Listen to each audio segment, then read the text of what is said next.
It was cold in the basement. She could feel a draft, but couldn't identify the source. The light was feeble, just a bare overhead bulb that lengthened the shadows. Beneath her feet, she felt hard, packed dirt. What was that leaning in the corner? A shovel, a saw, a hammer, clipping shears, and 2 rakes. Had she ever seen Jim use any of those things? There was a baseball bat as well, a long, golden baseball bat. She thought he kept his bats in the coat closet. Why in the basement? They hardly ever went into the basement. She smelled fresh dirt and turned toward the scent. In the far corner, she saw a mound of dirt, perfectly shaped as a fresh grave. No, no, no, no. A hand clamped over her mouth. She screamed. She screamed, and the palm shoved the sound back down her throat. She was pinned against a body, struggling and squirming wildly. Dear God, help me. Thick fingers dug into her jaw and pinned her head into place. I thought you wouldn't come down here, Teresa. I thought you said you wouldn't. She whimpered helplessly. She was trapped. Now he was going to do something awful.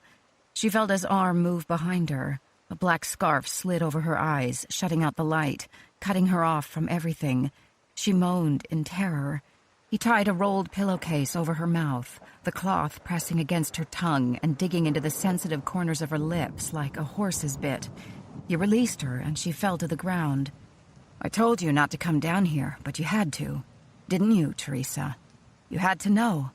You shouldn't pry if you don't want answers. He dragged her to her feet and pulled her across the dirt floor. The pungent odor became stronger. The smell of dirt and something else, something astringent. Lime, fresh lime, to cover the scent of decaying corpses. She gagged against the pillowcase. That's right, you're standing at the edge of a grave. One push and you'll tumble right in. Fall into the grave. Want to know what you'll find there? He pushed her forward into empty space, and she screamed in her throat. He jerked her back against him and laughed softly in her ear. Not quite yet. Let me show you everything else. His fingers dug into her hand, forcing it to reach out. She begged, her words muffled, gasping sobs behind the pillowcase. He was going to make her touch something she didn't want to touch. Her hand was buried into a glass jar. Round, firm, and moist shapes slid around her fingertips. Eyeballs, he whispered.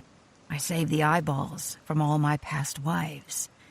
He yanked her hand back and plunged it into something else. Hair. Long and smooth and sickeningly damp at the ends.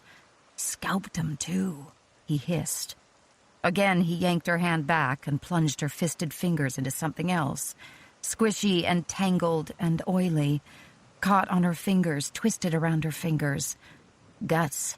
Lots and lots of guts. And here, baby, is my crowning achievement. Her heart. Her warm, pulsing heart. Her hand was forcefully closed around the mass. His fingers curled around her throat, tightening, tightening, tightening as his breathing accelerated with excitement in her ear. You have no idea who I am, Teresa. You have no idea.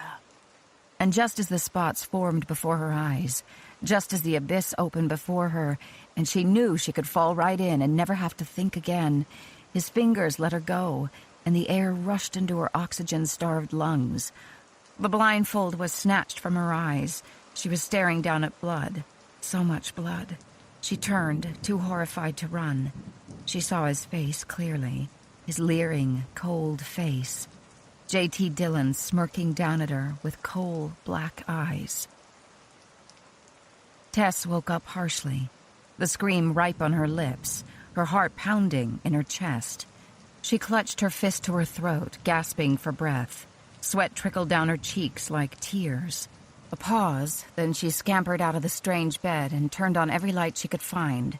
The room had hardly any lamps. She needed more light, lots and lots more, to dispel the shadows lurking in the corners. She found herself in front of the closet doors, securely blockaded by a chair. Open the damn doors. Know that he's gone. That you won. You won. Suddenly, with a cry of rage, she kicked the chair away, grabbed the handle, and yanked the door open. Come on, where are you, you bastard? Only empty hangars stared back at her. She took a deep breath, then another, until her body stopped shaking. "You're in Arizona. You're safe. There is no blood on your hands."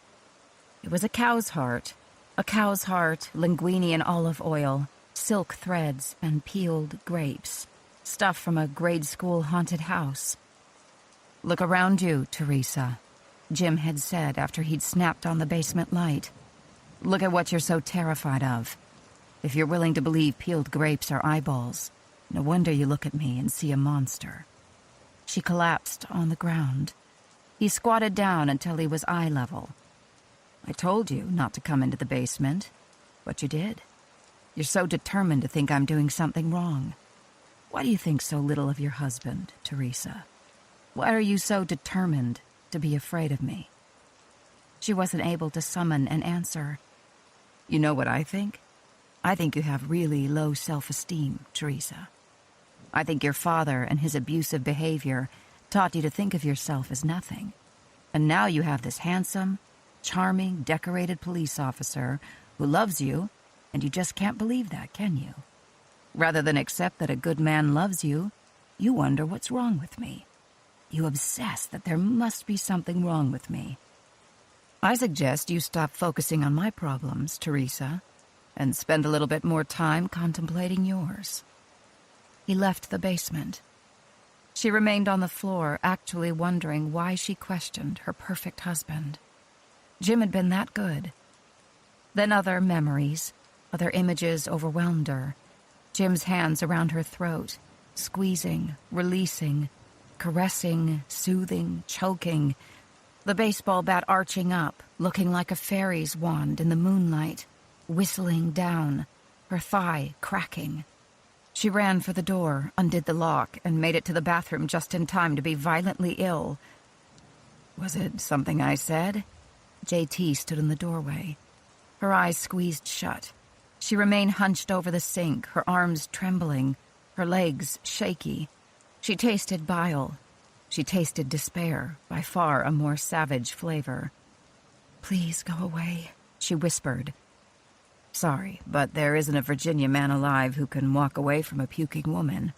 Consider it our southern charm." She heard the patter of his bare feet against the bathroom floor tiles and caught the faint odor of chlorine as he approached. His torso pressed against her. She stiffened, and his chest rumbled with a growl of disapproval. He said, "Just turning on the water. Tastes like the rusty pipe it uses to visit us all the way from Colorado. The last I checked, it was better than vomit." He stepped away. With a sigh, she scooped the water over her face and neck, letting it pour through her mouth. It did taste metallic and rusty. "Better?" he said after a moment. She turned off the faucet and faced him. He wore nothing but a pair of swimming trunks, which rode too low on his hips, revealing a faint white line of untouched skin. Water trickled across his shoulders, down into the fine black hair on his flat belly. He raised a half-filled beer bottle and, looking straight into her eyes, polished it off. "Take it." "What?" "The towel, Chiquita. You look like hell." Belatedly, she saw the hand towel he was holding. She took it gingerly from him. He hadn't done anything, but she was scared anyway. In her experience, men, and particularly muscled men, were a clear threat to women. She couldn't picture her father without seeing his fleshy face turn beet red as he raised his thick fist. She couldn't picture her ex-husband without seeing his cold blue eyes dispassionately returning her stare as he fed her wedding gown to the flames. But JT came highly recommended. Surely mercenaries didn't kill their clients. That had to be bad for business. What about a policeman murdering taxpayers? That was bad for business, too. But she'd been in JT's house for 48 hours without incident. He fed her breakfast. He shielded her from the police. Surely if he had violent tendencies, she would have seen some indication. Of course, it had taken her 2 years to recognize the violence in Jim. Her hands came up and rubbed her forehead. She wanted to own herself. She wanted to trust herself. 2.5 years after putting Jim in prison, she still wasn't sure that had happened. She was stuck somewhere between the old Teresa Beckett and the new Tess Williams. Rough night for the better homes and garden lady? Is that knit 1, purl 2? She murmured. I keep having nightmares of dropping the stitch. Yeah? And here I keep dreaming of blowing up churches. Come outside, the cool air does a body good. He turned and she realized that he expected her to follow. She looked down at her legs, uncovered by her purple Williams College t-shirt. Generally, she didn't follow half-naked men around while wearing only a t-shirt. Her mother had had strong feelings about women showing too much flesh. Only bad women did that, and they went straight to hell, where little devils did horrible things to them every night to punish them for being so wanton. The image of herself as a wanton was so absurd, she had to smile. She'd never been a femme fatale, never sparked hidden flames. She'd been the dutiful, confused wife. Now she was the scared, emaciated mother. All signs indicated that JT found her about as attractive as an animated skeleton. She was fine with that. She just wanted him for his semi-automatics. She followed him out to the deck, shivering as the night air hit her. JT didn't seem to notice. He plopped down on one of the chairs and picked up a gold cigarette case. A six-pack sat on the glass table. Her arms wrapped around her middle as she stared up at a rich blue sky, dotted with stars. The nights in Williamstown would be cool and clear by now, but the air would be scented with the rich, musty odor of drying leaves and aging pine, the refreshing tang of wind sweeping down from the Berkshires. She wondered what her daughter was doing just then. Probably fast asleep, tucked in bed with her pink flannel nightgown and her favorite talking doll. If she closed her eyes, she could almost capture the scent of No More Tears shampoo and baby powder. Baby, I love you. You eavesdropped, didn't you? JT asked. Yes. JT flipped open the slim cigarette case, banged out a cigarette, and lit it. He stared at her as he dragged deeply. Filthy habit. Would you like one? He held out the case, then snatched it back. Wait, I forgot. You can barely walk as it is. No cigarettes for you. He exhaled, leaning back and crossing his ankles. I didn't know you smoked. I'd quit. You went out in the middle of the night to buy cigarettes so you could start again? Nope, I stole Marion's cigarettes. I was the one who taught her how to smoke, you know. His lips twisted. At least that's what I recall. You'll have to ask her what she remembers. There seems to be little love lost between you and your sister. I've never been a fan of revisionist history. Keeping her voice neutral, she asked, She's really an FBI agent? Yes. Briefly, his chest puffed out. A damn good one. I heard her say she's staying for a week. She is. So if you are a crook, don't tell her. She'll drag you in. And you would let her? If you're a crook. Very good, she acknowledged. You've covered all the bases. If I stay, I must be legal. If I'm gone in the morning, well, I've saved you a bunch of trouble. Don't let my good looks fool you, sweetheart. I'm no dumb bunny. She nodded, her gaze returning to the night sky. She was cold. She wanted to go inside and sleep. She was terrified of the nightmares that would find her again. 1 month of training, JT said all of a sudden. I'll do it. I know. Don't be so smug. We start first thing in the morning, 0600. Physical fitness, self-defense, small firearms, the works. I'll burn your butt into the ground and turn you into a whole new woman. All right. Do you want to know why I changed my mind? It doesn't matter. But it does matter, Angela. It matters to me. He waved his hand around the villa, the garden, the pool. I don't own this, not really. Every square inch of this place, every pebble, every cactus, was paid for by my father. You could say I'm still on allowance. I can keep this, I can live this way forever, in return for only 2 things. The first doesn't concern you. The second is that I never return to the business. I take you on, I train you, I lose all this. Do you think I should do that for you, Angela? No, she told him honestly. Then we agree. I'm doing it for me, because I want to. Because I got the worst case of orphan envy in the whole wide world.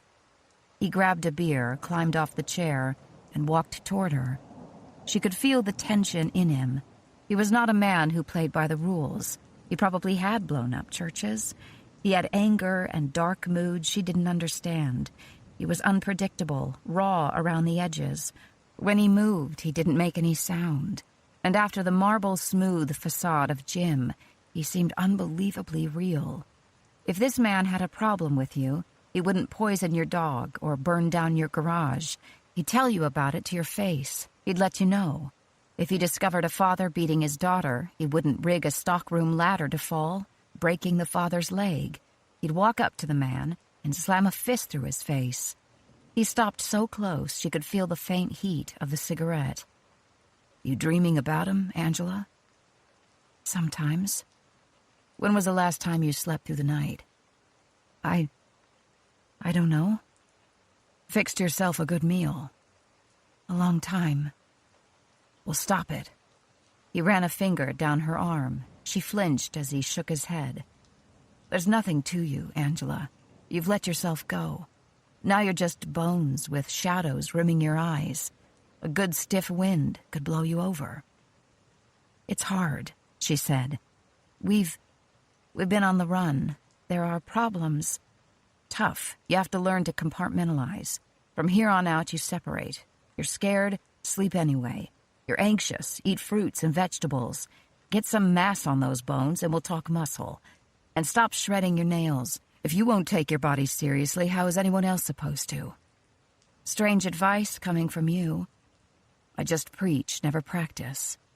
His fingers lingered on her arm. The pads of his fingertips were rough and warm. He doodled a lazy pattern she felt down to her toes. She stepped back. You don't like that? No, I don't. He chuckled. Liar. I'm looking for a teacher, not another mistake. Ah, that's how you see men. He tapped the beer bottle against his forearm, then lifted it for a deep swig. We'll start in the pool, he said. Try to get you in shape without hurting anything. I'm not a good swimmer. I thought you said you didn't whine. She brought up her chin in defiance, and he laughed. You're good. You have spirit. Oh, that's me, she muttered. I'm just plain spunky. He chuckled again, then his gaze grew speculative, caressing her cheek. He raised the cigarette. The end glowed red as he inhaled. Several seconds passed before he released the smoke. She found herself watching the small O formed by his whiskered lips. She watched the long strands of his silky black hair brush his collarbone. The porch light flickered over him. She wanted to touch his skin, see if it felt as warm as it looked.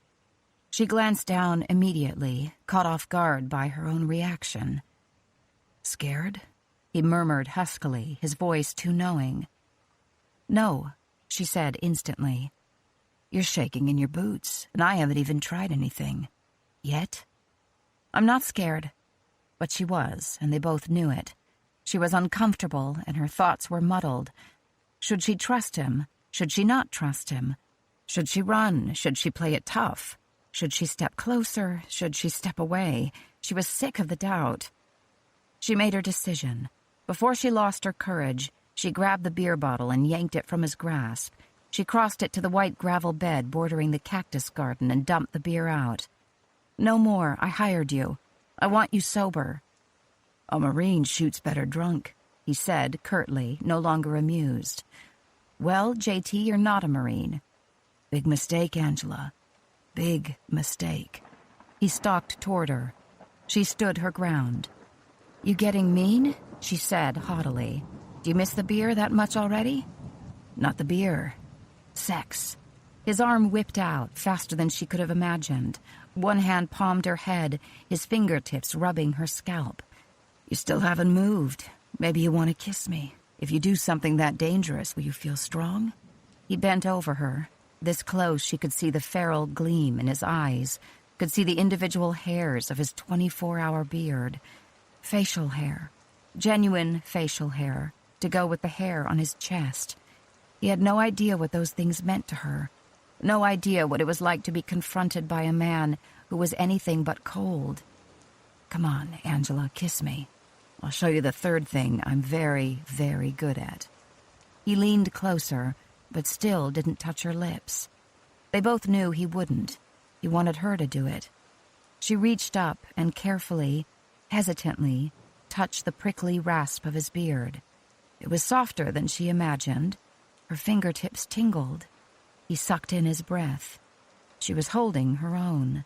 She followed his jaw, learning its strong, solid line. Her fingers tangled in his hair. "For God's sake, don't you know how to kiss a man?"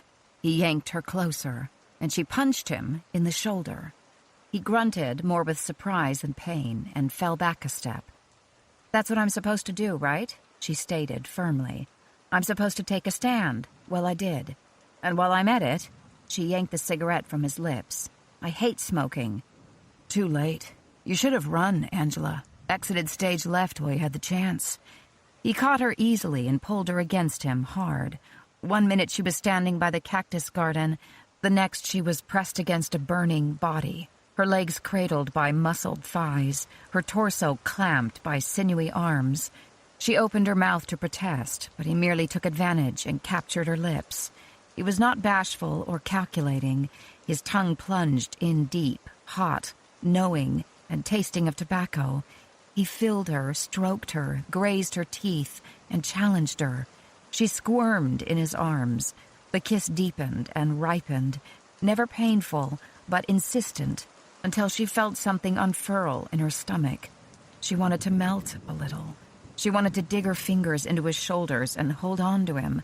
With a harsh cry, she hammered her fists against his chest. He let her go. "Bastard!" "Absolutely. I warned you." She wiped the back of her hand over her mouth. She felt raw and exposed all over. She wanted to beat the crap out of him. He didn't step back or come closer. He just stood there, challenging her. She couldn't overpower him. He was stronger. Men were always stronger. And she didn't know how to fight yet. Her eyes began to sting. Damn it, she was going to cry. "Don't," he said. "Leave me alone." "Oh, come on, Angela, you were doing so much better than that. Don't give up on me now." "You arrogant son of a—" "Much better. It's the spirit that will keep you alive, Angela. Don't lose the spirit. Now go to bed." "And yourself?" she fired back. "Are you going to stay out here all night, ignoring your own advice?" "Probably." She cocked her head to the side, sizing him up. "I see," she said casually. "Your sister's only been here 12 hours, and you're already falling apart." "Shut up, Angela." "Why? You can mess with my mind, but I can't mess with yours? I might not be very strong, and I'm probably a lousy shot, but I can connect the dots. You and your sister have some different opinions on your father. You seem to want to have a relationship with her. She seems to want to burn you at the stake. How am I doing so far?" "Go to bed," he warned. "Not when I'm on such a roll. What did your father do, anyway?" "What didn't he do? Good night." "Did he hit you? I know about that kind of thing." "Your father beat you?" "All the time," she said flatly. "I still hate him for it." "Huh. Now, see, I think that kind of hatred is healthy. I'm a firm believer in it myself. Marion disagrees. She said our father was merely a little strict. But you don't agree." He grunted.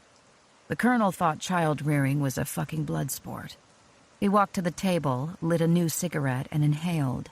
His hands trembled slightly. "Go away, Angela. Surely you got bigger things to worry about than my twisted family." She didn't go away. They had a connection now, and it mattered to her. "And the woman?" "The woman?" "The prostitute who had your father's child." My, you really did eavesdrop." "Yes," she said shamelessly. He continued smoking, and she decided he wasn't going to answer her. Then, just as his cigarette burned down to the nub, he said, "My father took a 17-year-old prostitute as a mistress. He liked to do that kind of thing. She got pregnant, so the colonel tossed her out. She stood on the doorstep and begged for her clothes. He told the butler to turn the dogs loose. She left." "That's it?" "Of course not. The girl tried going to Marion next. She didn't want money for herself, but for the baby. But Marion turned her away. Marion's whole life is about selective memory. Daddy is her darling. Whatever he does must be all right or the universe will cease to exist." If Daddy says the girl's some lying whore he's never met, then the girl's some lying whore he's never met. So she came to you. JT cocked one brow. You mean you haven't figured it out? She shook her head. The girl's name was Rachel. Her son, my half-brother, was Teddy. Oh, she breathed, her eyes wide as the pieces clicked. That's right, JT said softly. I married her, and she was the best thing that ever happened to me. JT dropped his cigarette on the patio and ground it out with his heel. He saluted her mockingly, and she still couldn't think of a response. Get some sleep. 0600 at the pool. And keep clear of Marion, Angie. She doesn't like you. And Marion knows how to eat a person alive, then pick her teeth with the bones. We're damn proud of her. He left her alone on the patio, listening to the water lap against the pool, while somewhere in the distance a coyote bayed at the moon without ever getting a response. This is Jim Beckett interview number 1, conducted by Special Agent Pierce Quincy, with assistance from Lieutenant Lance Difford of the Massachusetts Crime Prevention and Control Unit. Location is Massachusetts Correction Institute, Cedar Junction at Walpole. Date is November 11th, 1995. Jim Beckett has been incarcerated approximately 3 months. With his approval, this interview is being audiotaped and filmed. Do you have any questions? Beckett. Quincy, as in the coroner on TV? Quincy. Medical examiner. Beckett. Did you watch the show as a child? Was it your favorite show? Quincy. I saw it a few times. Beckett. What did your father do? Quincy. He's a plumber. Beckett. Not nearly as exciting as a coroner. I see your point. Difford. Cut the crap, Beckett. We're not here to watch you head shrink the FBI. Quincy's only read about you, but I know you, Beckett. Don't forget that. Beckett. Lieutenant Difford. Charming, as always. The part I enjoyed most about being a police officer was reporting to dumb fucks like you. The big bad police lieutenant whose experience and street savvy will keep everyone safe at night. When all along it's your own man who's going out there, pulling over sweet blondes and dicing them up. How's your insomnia, Lieutenant? Difford. Fuck you. Quincy. All right, let's get down to business. Lieutenant Difford's right. I've never personally met you, Jim, but I know all about you. I also saw all the files you pulled from our investigative support unit, so I know you're familiar with serial killer profiling techniques. As we've discussed, this interview is strictly voluntary. You don't get anything in return, except a break in what must be a very monotonous routine here at Walpole. Would you like a cigarette or anything? Beckett. I don't smoke. My body is my temple. Difford. Jesus Christ. Beckett. I want to see my profile. Quincy. We're not into swaps, Jim. Beckett. Afraid I'll be able to refute it? See all the flaws? Or are you afraid I'll be able to someday use it to my advantage? Quincy. You have an IQ of 145. I don't underestimate that, Jim. Beckett. You're not half bad, Special Agent Quincy. I may just come to like you. Difford. Shit, are you two going to exchange love letters or can we get on with it? Beckett. Wait a minute, I get it. You two are playing good cop, bad cop. The smooth, sophisticated FBI agent and the blue-collar, illiterate street cop. Have I mentioned yet that the FBI and local law enforcement agencies haven't had an original thought since 1975? Difford. Maybe, Beckett, we're just being ourselves. Quincy. Jim, I'd like to start by having you describe yourself in your own words. If you were profiling yourself, what would you say? Beckett. I don't think so, Quincy. You're the professional here. You go first. I'll tell you if you're getting warm. Quincy. All right. The FBI entered the case with the discovery of the third body outside of Clinton, Mass. Later, it was determined that this was the 6th victim, but at the time, there were only 2 other crime scenes for comparison. The victim was a 23-year-old mother and cocktail waitress returning from work. Her car was found pulled over on the side of a secluded back road, the windows rolled up and the doors locked. Inside, the glove compartment was open, her keys were in the ignition, and her purse was sitting in the passenger seat. Her clothes, covered with debris from the nearby woods, were found neatly folded and stacked in the trunk.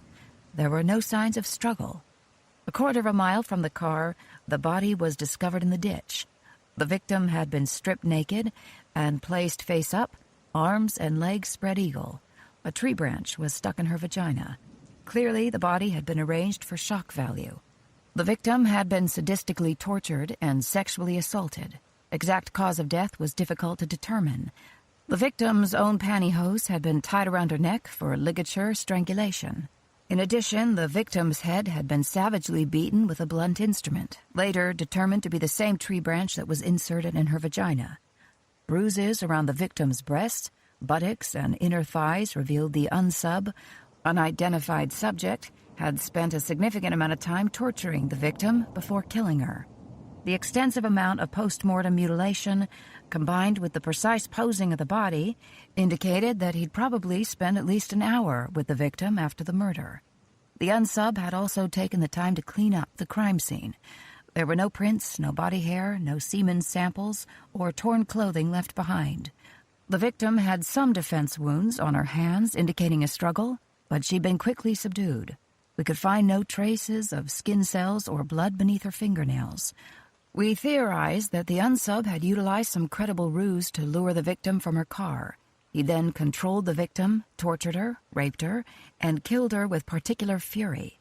Afterward, he'd arranged the body, vented further rage in post-mortem piquerism, then returned to her vehicle, where he stored the clothes in the trunk and locked the car doors. Several aspects of this crime stood out. First, the fact that the unsub had lured the victim from the safety of her automobile versus using a blitz-style attack suggested that the unsub appeared to be a safe, credible person with advanced communication skills. The amount of time spent with the victim indicated the unsub was comfortable and confident in his abilities to execute the crime and escape. Lab tests revealed traces of spermicide and latex in the woman's vagina, indicating that the killer had most likely worn a condom for the sexual assault, then removed it from the crime scene. Most likely, the unsub was already at the stage where he traveled with a murder kit containing such items as condoms, gloves, perhaps disguises, anything to assist him with his attack. Finally, the level of sheer violence and cruelty, combined with the vicious and shocking post-mortem mutilation, indicated a man with unbelievable rage toward women. We were dealing with a psychopath. Beckett. Please, continue. You're finally getting interesting. Quincy. The unsub was most likely a white male in his late 20s to early 40s. Age can be difficult to determine, but given the elaborate nature of the crime and mutilation, we estimated that the homicidal rage had been developing for quite some time. The unsub was already refining and perfecting his technique. His use of a ruse indicated the foresight and planning of a more experienced man, leading us toward an age of early to mid-30s. We predicted he would be outwardly charming and charismatic, a man of above-average IQ, socially adept, a capable employee, and either married or involved in a significant relationship. He was physically fit, good with his hands, and probably working in a macho job. His car would be a middle-class dark sedan, possibly an old police cruiser. He had spent time in the military, but his egocentric personality and arrogance made him a poor fit. He was discharged under less than honorable circumstances. He probably has a past record of assault and/or minor sex offenses, perhaps DWI arrests. Also, the style of ligature was similar to what you see in prison rapes, indicating that this man had probably served time. He obviously considered himself a sophisticated killer. All three women were young, beautiful, and blonde. Also, all three were risky victims for him to choose.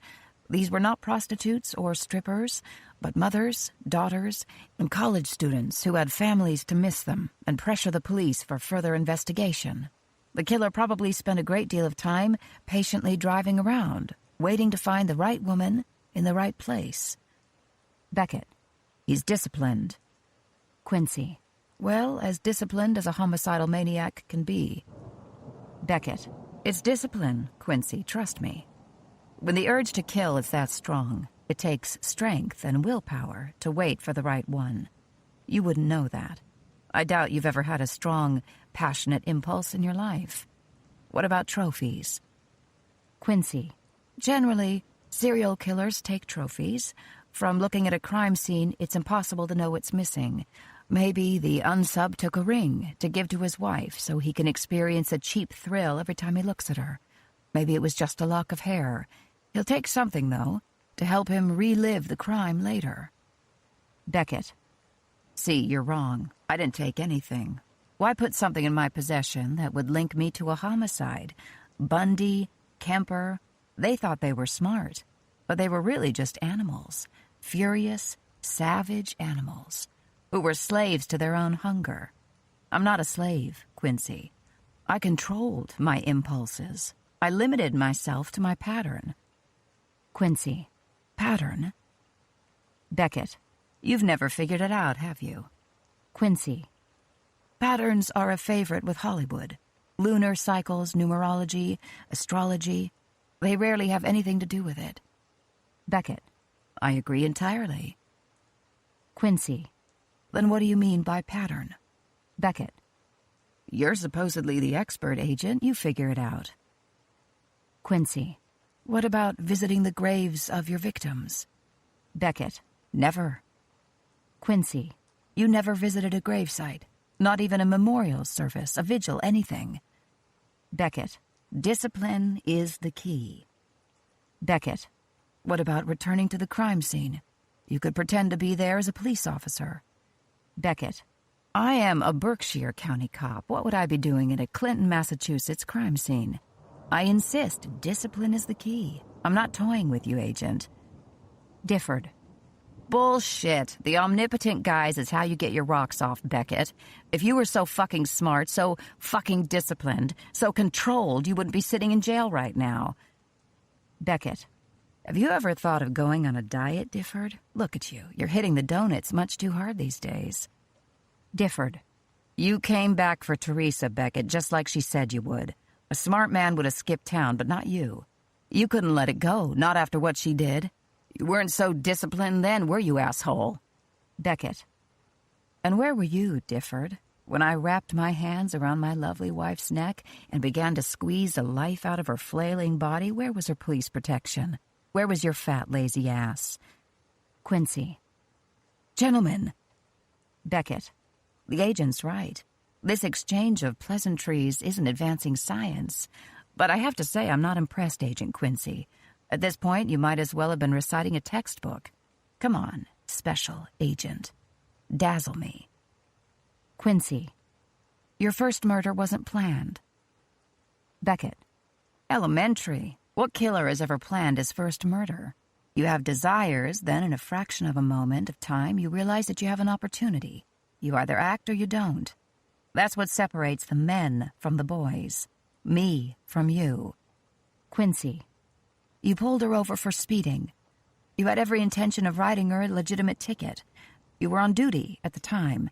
Stop me if I'm wrong, Jim. Then you see her. She's blonde, beautiful, and sitting so trustingly in her car, ready to hand you her driver's license and vehicle registration. You've been under pressure for some time. You've been drinking. Beckett. I don't drink. Quincy. But you've been under stress, even more stress than you're used to. You realize no one's around. The road is deserted, and this beautiful woman is looking up at you and smiling apologetically. Beckett. She wanted me. Quincy. You were so sloppy, weren't you, Jim? You thought it was about control, but you had none. You followed instinct, and the next thing you knew, you'd raped and killed a woman with your oh-so-identifiable police cruiser parked behind her car. Beckett. I didn't panic. Quincy. Your uniform was ripped, wasn't it? You'd left semen in her body and were vulnerable to DNA matching. People had probably seen you pull her over. What to do next? Beckett. I wrote her a ticket, of course. Quincy. Yes, that was good. You got into your car, gave a status report, and said you were continuing on. But you didn't continue on. You hid your police cruiser, then you returned to the scene. You dressed the victim, you placed her in her car, covering her with a blanket from your trunk so it looked like she was sleeping. You needed to hide her body, but you can't drive too far away because how will you get back? So you drive her car into the nearby lake, knowing the water will do your dirty work for you. If she'll just stay in the water 4, 5 days, it's hard to gather evidence from a floater. Beckett. Particularly after a year. Quincy. You got a good break, didn't you? The woman is listed as missing. Your superiors call you in to ask since you gave her a ticket. You handle it cool as a cucumber. All paperwork appropriately filed. Beckett. I already said that half the fun was reporting to shit-for-brain lieutenants who never suspected a thing. Difford. Son of a bitch, we caught you in the end. Beckett. 10 bodies later. That you know about. But Quincy, I'm still not impressed. So the first murder was unplanned. So the body was dumped in a lake to cover the crime. That's all logic. Tell me something cool. Tell me something that'll send goosebumps up my spine. Quincy. The night you killed the first victim, Lucy Edwards, your wife was in the hospital, giving birth to your daughter. That was the stress you couldn't handle, Jim. The birth of your daughter. Beckett. Too easy. You have the date on the ticket, so you know she disappeared that day. Quincy. That doesn't mean she was killed the day she was last seen. You know it's impossible to accurately pinpoint the time of death of a body that spent a year underwater. Beckett. It's still just logic. Quincy. No, it's statistical odds, Jim. All killers have a triggering event. For disorganized killers, it's generally the loss of their job or a major confrontation with their mother. For organized killers like you, birth of their first child rates right up there. The new addition to the family, the financial strain, particularly for a police officer who was already living beyond his means. Your arrogance is your Achilles heel, Jim. You want to think you're unique. You want to think you're the best. But really, you're just like all the others. And we can profile you the same way we profile them, by looking at what the others did. Beckett. Then you don't need to talk to me, do you? Quincy. It's not the what we're trying to figure out, Jim. It's the why. You killed 10 blonde women, beautiful, loving, caring women. What drives a man to do such a thing? Beckett. You mean watch a woman beg for her life, snap her neck, then go to the hospital to see his newborn daughter? That was a good night, you know. Have you ever met my daughter, Samantha?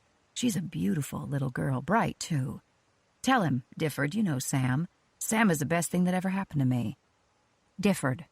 And if the world has any justice, she'll never know who you are, Beckett. Teresa told her you were dead. She even bought a grave marker. You have a pink marker, Beckett. What do you think of that? Beckett. You're bitter, Lieutenant. Quincy. Jim, why did you kill those women? Beckett. They were immoral, godless sluts who deserved to die.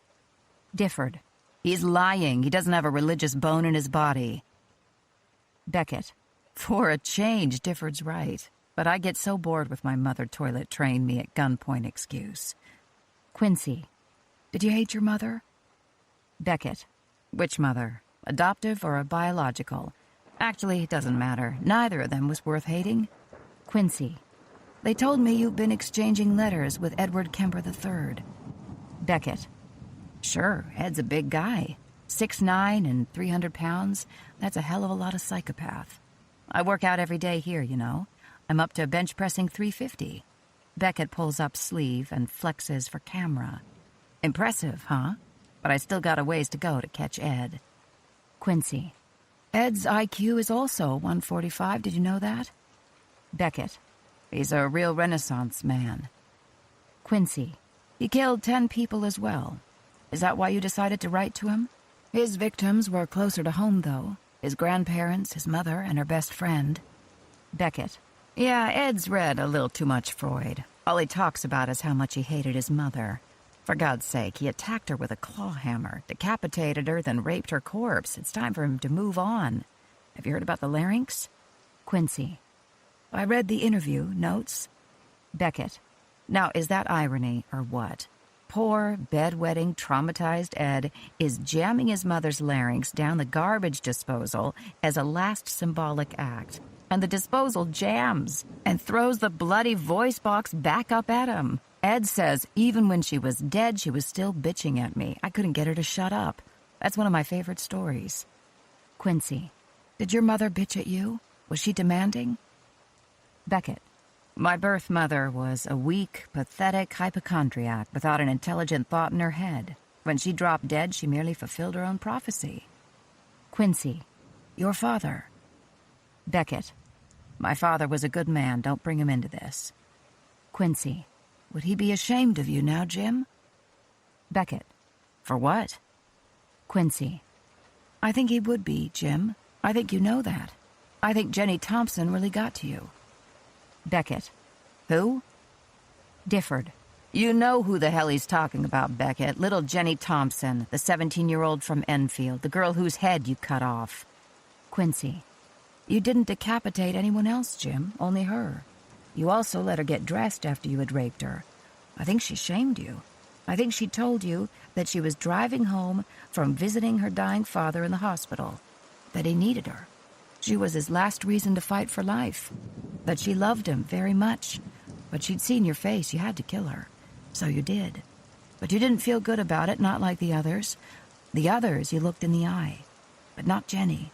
She was manually strangled from behind. But even then you didn't feel right about it.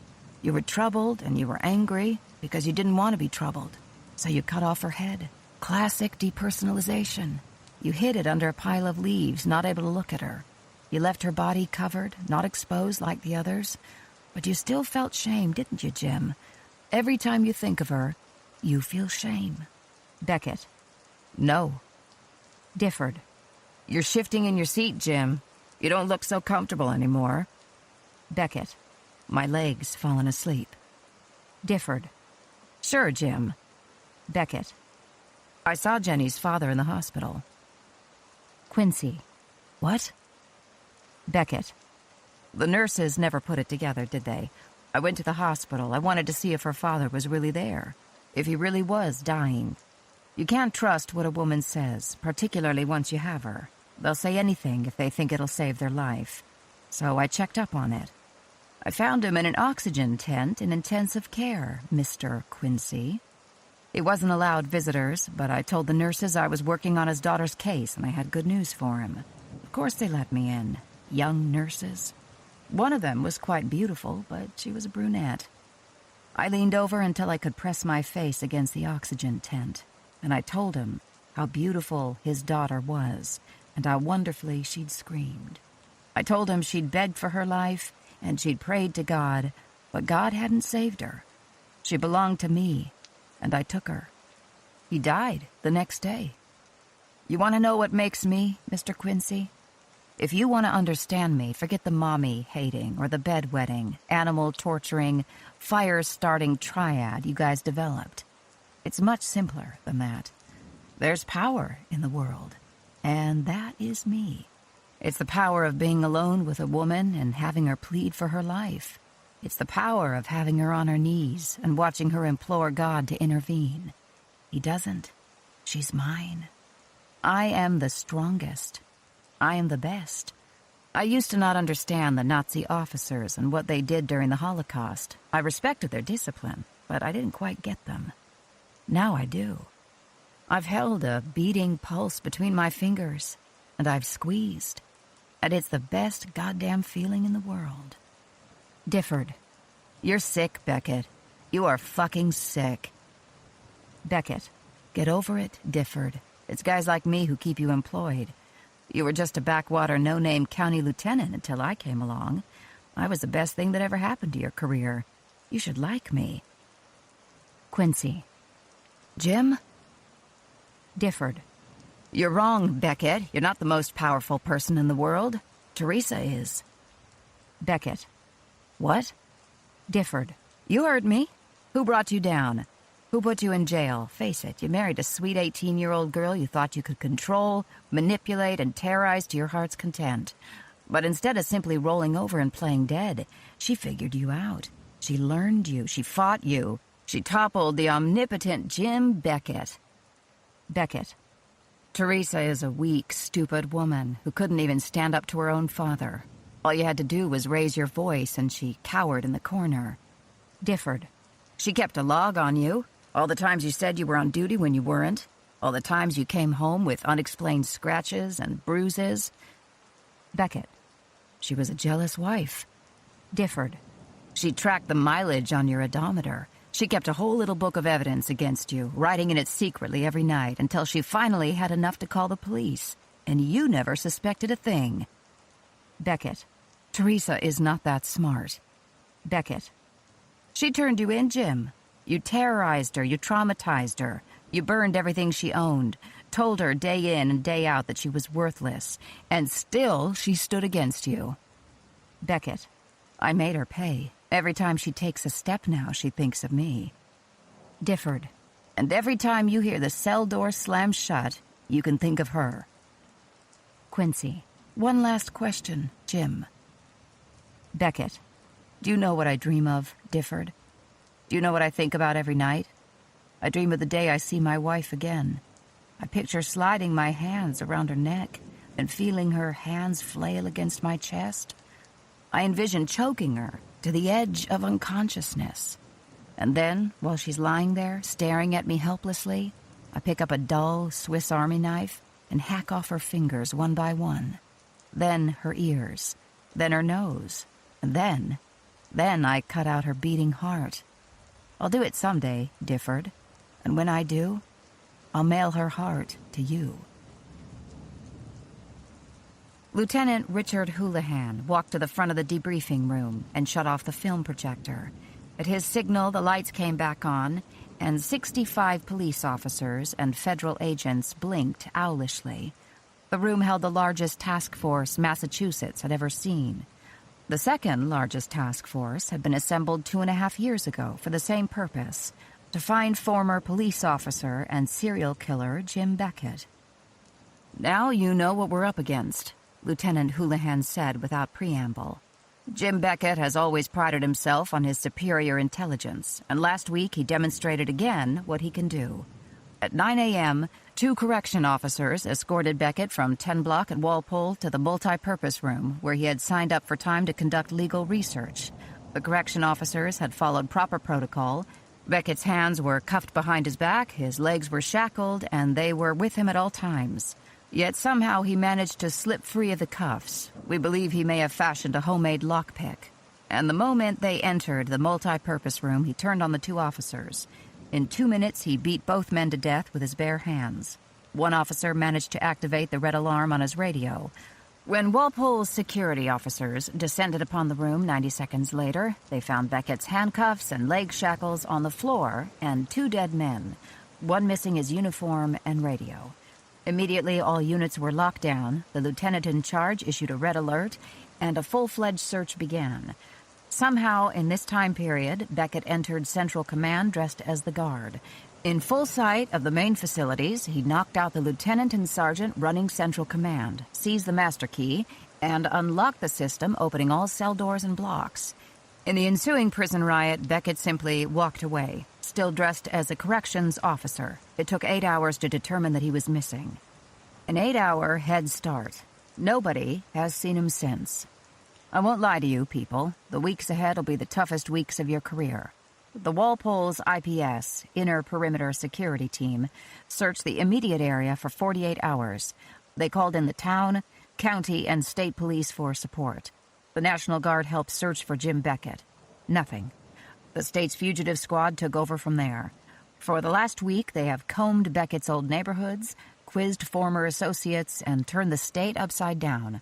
The man has no remaining family other than his ex-wife and daughter, no community ties, and no friends. In the NCIC, a national warrant has been listed for the man without results. In short, the fugitive squad found no leads, and now it's up to us. You will work harder than you've ever worked, under more pressure than you've ever felt. The governor is watching this case. The state police colonel will receive daily briefings. Some of you have been through this before. Some of you were part of Task Force 22, assembled 2.5 years ago, also to catch Jim Beckett. That time he eluded capture for 6 months, then finally surfaced inside the house we were supposed to be protecting. Teresa Beckett almost died that night, and that, people, was our fault. In this room, we have 3 task force assigned to cover 3 8-hour shifts. Do not think that because your shift is up, you will simply go home. This case is front-page news. The crime hotline is currently logging 2,000 calls a day. You do not leave until the leads generated on your shift have been recorded, classified appropriately, and followed up as indicated. Friday night, Beckett will be featured on America's Most Wanted, and we're bringing in truckloads of volunteers to help man the hotline. He's also listed on the FBI's website of America's Most Wanted. FBI agents will pass along any leads generated there. Yes, the work will be long, tedious, and grueling. Yes, morale will be low, and tempers high. But we will do this, people. Beckett was once a police officer. He used his shield to lure young women away from their cars and kill them. He has attacked fellow officers. He has brutally murdered 2 prison guards. There is no case more personal and more important than this one. Lieutenant Houlihan shifted back a step, allowing his words to penetrate. When the officers began to lean forward, waiting for the next word, the plan that would catch this particular son of a bitch, he continued. Historically, Beckett has operated in 4 states. Those other states have organized smaller task force teams, and they will coordinate their efforts with ours. From New York, we have Lieutenant Richardson. Please stand. From Vermont is Lieutenant Chauget, and from Connecticut is Lieutenant Bertelli. If you receive calls from these men or their officers, do everything in your power to assist them. They will be happy to return the favor.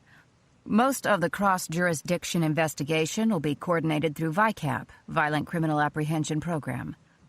This system is run by the FBI and is designed to collect, collate, and analyze all parts of the investigation through computer and communications technology. If Beckett strikes in another state, the computer will recognize the MO entered by that state into the system and notify them to contact us. You guys don't have to understand it. Your supervisors have been trained in the system, and they will assist you. The big trick is, should you come up with a lead, don't sit on it. Bring it to your supervisor immediately. Speed matters. In addition to VICAP, the FBI is providing profiling support. Here with us today is Special Agent Quincy, who you just saw on film interviewing Jim Beckett. He's going to tell us what to look for. Agent? Lieutenant Houlihan stepped away from the podium. No one stirred. Police briefings could be rowdy affairs, punctuated by gallows humor and good-natured ribbing. Not this morning. Every officer sat quietly, feet flat on the floor, eyes forward.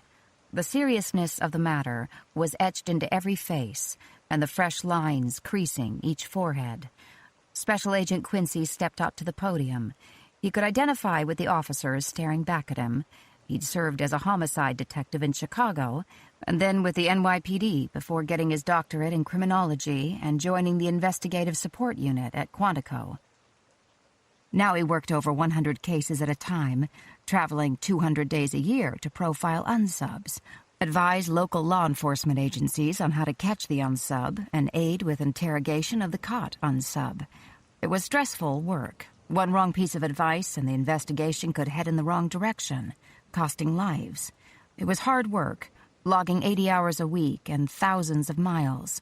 Even when he was back in Quantico, he was shut up in a windowless office 60 feet below ground. 10 times deeper than the dead, they said. It took its toll on everyone's life. First, his wife had complained about the travel. Then she'd complained about his hours. Then, one Saturday, when he'd made a point of being home, she accidentally sliced off her finger while chopping carrots. She'd walked into the living room, carrying her index finger, and appearing one step away from fainting. Quincy had looked at her bloodied hand and severed digit, and he'd thought of the Dahmer crime scene, the vampire killer, Kemper's victims, and he'd heard himself say, heaven help him, "It's only a scratch, dear." The divorce papers had arrived last week. But Quincy still couldn't give up his work. Jim Beckett had been wrong in the interview. FBI profilers did understand about passion, obsession, and compulsion. Quincy began. Jim Beckett is a pure psychopath. Most of you out there probably think you know what that means. I'm here to tell you that you don't. Forget what you've read in the papers. Forget what you've seen in the movies. I'll tell you what to look for, and we want you to focus on that. We know this man. We knew him when he killed the first victim. And we knew him when he returned 6 months after his first disappearance to kill his wife. We knew him in prison, and we know him now. Working together, we're going to get him. Beckett is a master of disguise.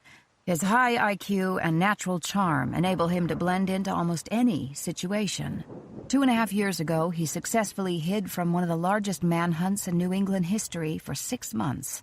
We still don't know where he hid or how he did it. The bottom line is, forget what he looks like. From here on out, he's the unidentified subject, the unsub. And like any unsub, we can catch him without a physical description. We can catch him because of who he is. That's the one thing the unsub can't change. All right, our unsub is a 36-year-old pure psychopath. This means he is highly compartmentalized. On the one hand, he is perfectly aware of community standards and norms. He knows how to fit in, how to be successful, and how to make people like him. He's charming, outgoing, and self-assured. On the other hand, he considers himself outside of societal norms and above anyone he meets. He has no feelings of guilt, remorse, or obligation. He lies easily and is obsessed with appearance. He has a powerful sex drive, and in fact, for all his outward disdain toward women, he is dependent on them for his identity and self-esteem. He can't stand to be alone. He will maintain at least one female companion at all times. This may not sound like much, but it gives us a lot to work with. First, this is not an unsub who will hole up. His need for companionship, sex, and interaction means he's out there right now, moving among us. He could be the security guard applying for a position at a small Vermont college, or the new hire of the Connecticut Highway Department. His disguises will be macho.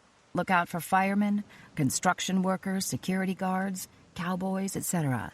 He lies easily, which means sooner or later he may trip up and give himself away. Second, he is highly materialistic and image-obsessed. Before, he maintained his perfect house, perfect clothes, and perfect car through supplementing his cop's salary with credit card fraud and theft. He'll utilize those skills now, probably stealing cars, wallets, etc. Remember, Bundy was first pulled over in Florida on suspicion of auto theft and stolen credit cards. If you receive calls of a middle-aged white male or pretty blonde female involved in auto theft, jump. Third, we have Beckett's need for women. In prison, he hooked up with a young blonde groupie named Shelley Zane from the Walpole area. She hasn't been seen since the day of the prison break. Most likely, she's his accomplice. In your files, you'll find copies of all the letters he sent her. Mostly your generic pornographic prison stuff, but searching Shelley's apartment has already given us our first big break. If you'll turn to the section marked Possible Aliases in the binders on your desk. We assembled this list based on researching Shelley's last 2 weeks in Walpole. According to her phone records, she made calls to several medical supply stores, different states' motor vehicles departments, and various county records offices. We believe she was helping Beckett create a new identity by researching how to get a new birth certificate. One option, of course, is to order blank certificates from a medical supply store, then forge a doctor's signature and county stamp. That level of forgery would probably hold up to get a license and a social security card.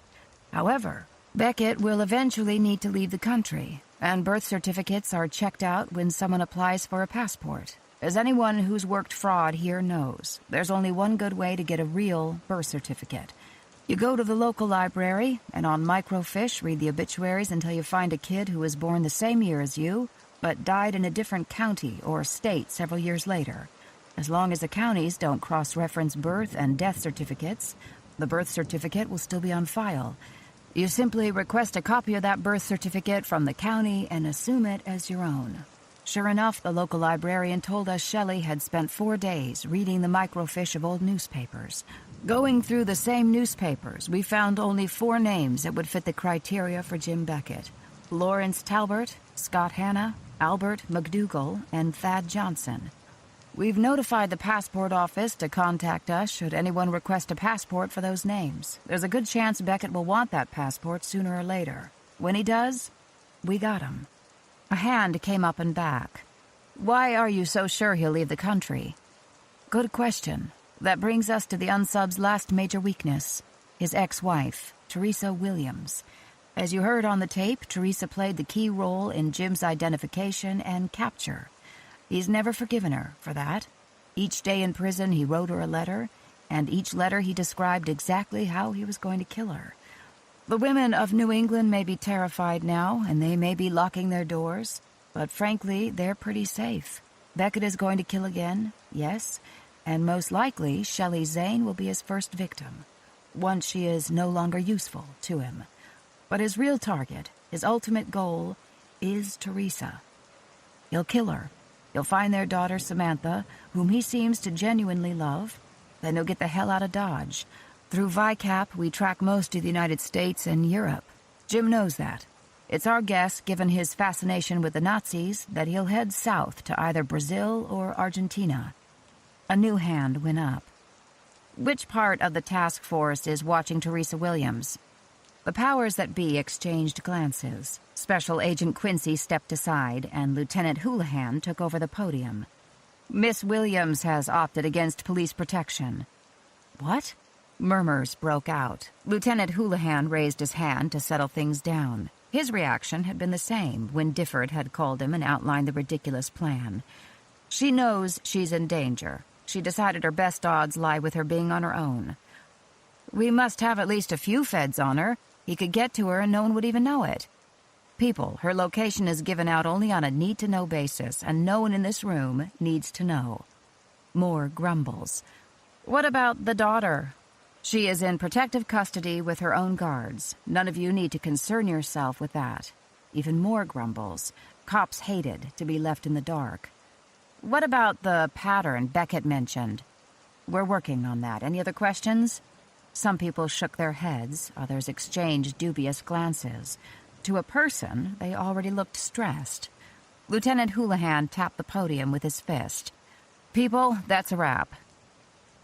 The front doors released a small flood of blue-uniformed officers. They poured into the bright fall sunlight, blinking their eyes and readjusting to daylight.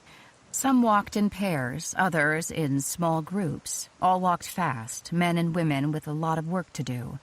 At the end of the block, one man peeled off from the group, casually waved goodbye, and disappeared down a side street as if his cruiser was parked there. He didn't get into a car. He walked down that block, then another, then another. He doubled back, then finally, when it was clear no one was following him, he disappeared into the woods. He stripped off his uniform, revealing the orange construction uniform beneath it. From behind a boulder, he produced the hard hat he'd hidden earlier. Shelley had been in charge of securing uniforms, following his instructions, of course. She'd done that part of her job well. He tucked the police uniform into a paper bag and re-entered civilization. His face was already expertly made up, a bit of padding here, the skin tucked there, to give himself a whole new look.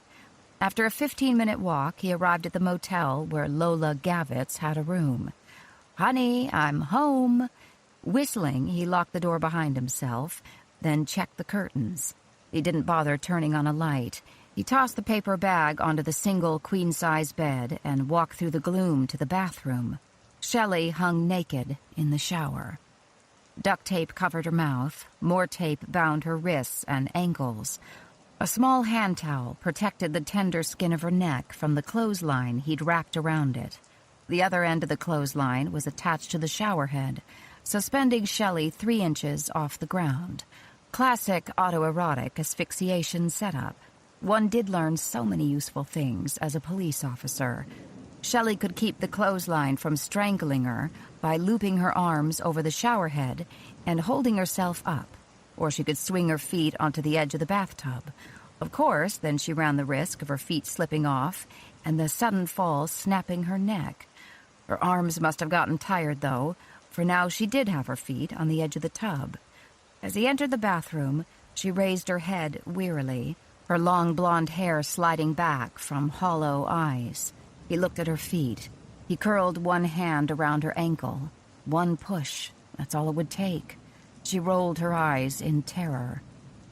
"What do you think, Shelley? Do you want to live?" She nodded as furiously as she could with a clothesline around her neck. "The police predicts that I'll kill you once you're no longer useful to me. Are you still useful to me?" More nodding. He reached up and slowly loosened the clothesline. She collapsed into the tub like a sack of grain. He studied her for a moment, noting the silky cascade of blonde hair over white skin. He stroked that hair for a bit. Then he undid his construction overalls and let them fall to the floor. Shelley stirred in the bathtub, recognizing her cue. She lifted her face, and he ripped off the duct tape with one quick tear. "That's a good girl. Remember, you have to be useful, Shelley. You have to be useful." Her mouth closed around him. He let himself relax by degrees into the frantic sucking. His hands continued to stroke her blonde hair, lifting it in fistfuls and releasing it. For one moment, he indulged himself in the fantasy that it was not Shelley on her hands and knees in front of him, but Teresa, his stupid wife, Teresa. He'd never made her perform like this. He'd never made her do any of the things he'd had the others do. She was his wife, the mother of his child. He'd considered her separate. Now he saw the error of his ways. Now he dreamed of all the things he would have her do when he saw her again. He closed his eyes and his hands curled around Shelley's/Teresa's neck. "I'm coming for you, baby. I'm coming for you."